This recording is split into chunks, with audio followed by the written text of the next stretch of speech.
विरोधी पक्षाच्या आमदारांनी आज स्टेट बँकेसमोर जोरदार निदर्शनं केली। एसबीआयच्या चेअरमन अरुंधती भट्टाचार्य यांनी काल कर्जमाफीला विरोध केला होता। त्यांच्या या वक्तव्याच्या निषेधार्थ स्टेट बँकेसमोर ही निदर्शनं करण्यात आली।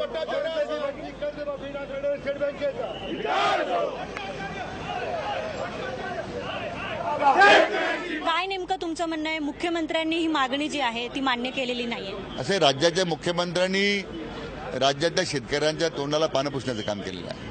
धान्यात खोटी माहिती सभागृहात दिलेली आहे। 30,000 कोटी रुपये लागत असतील तर सरकारमध्ये जर क्षमता नसेल तर राजीनामे देऊन घरी जा ना। नवीन सरकार कर्जमाफी करण्यासाठी कटिबद्ध तयार होईल, परंतु सत्तेवर येण्यापूर्वी 7 बारा आम्ही कोरा करू अशी तुम्ही मागणी या ठिकाणी आश्वासन दिलं होतं।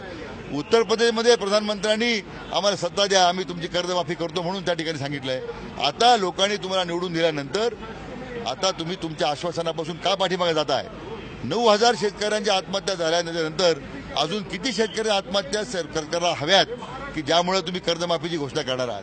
आणि म्हणून दुर्दैवानं महाराष्ट्राच्या शेतकऱ्याच्या तोंडाला पानं पुसण्याचं काम राज्याच्या मुख्यमंत्र्यांनी केलेलं आहे। आज तुम्ही स्टेट बँकेच्या कार्यालयावर मोर्चा काढताय, काय तुमची मागणी आहे? काय या वक्तव्याचा निषेध कसा करताय? तर अरुंधती भट्टाचार्य स्टेट बँकेचे अध्यक्ष आहे, त्यांना कोणता अधिकारही नव्हता, त्यांना कोणी विचारलंही नव्हतं।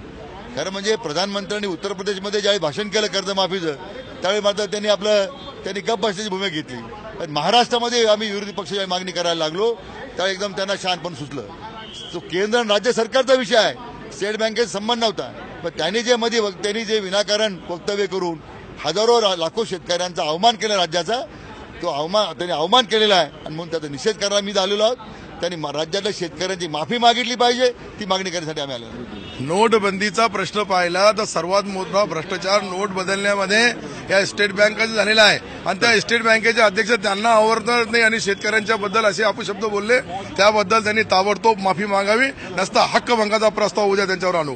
उद्या हक्कभंगाचा प्रस्ताव जो आहे ते विरोधक आणणार आहेत। विरोधक आक्रमक झालेले आहेत आणि आज जे अरुंधती भट्टाचार्य यांचं जे वक्तव्य होतं त्यातून ही आक्रमकता आणखी वाढलेली आहे।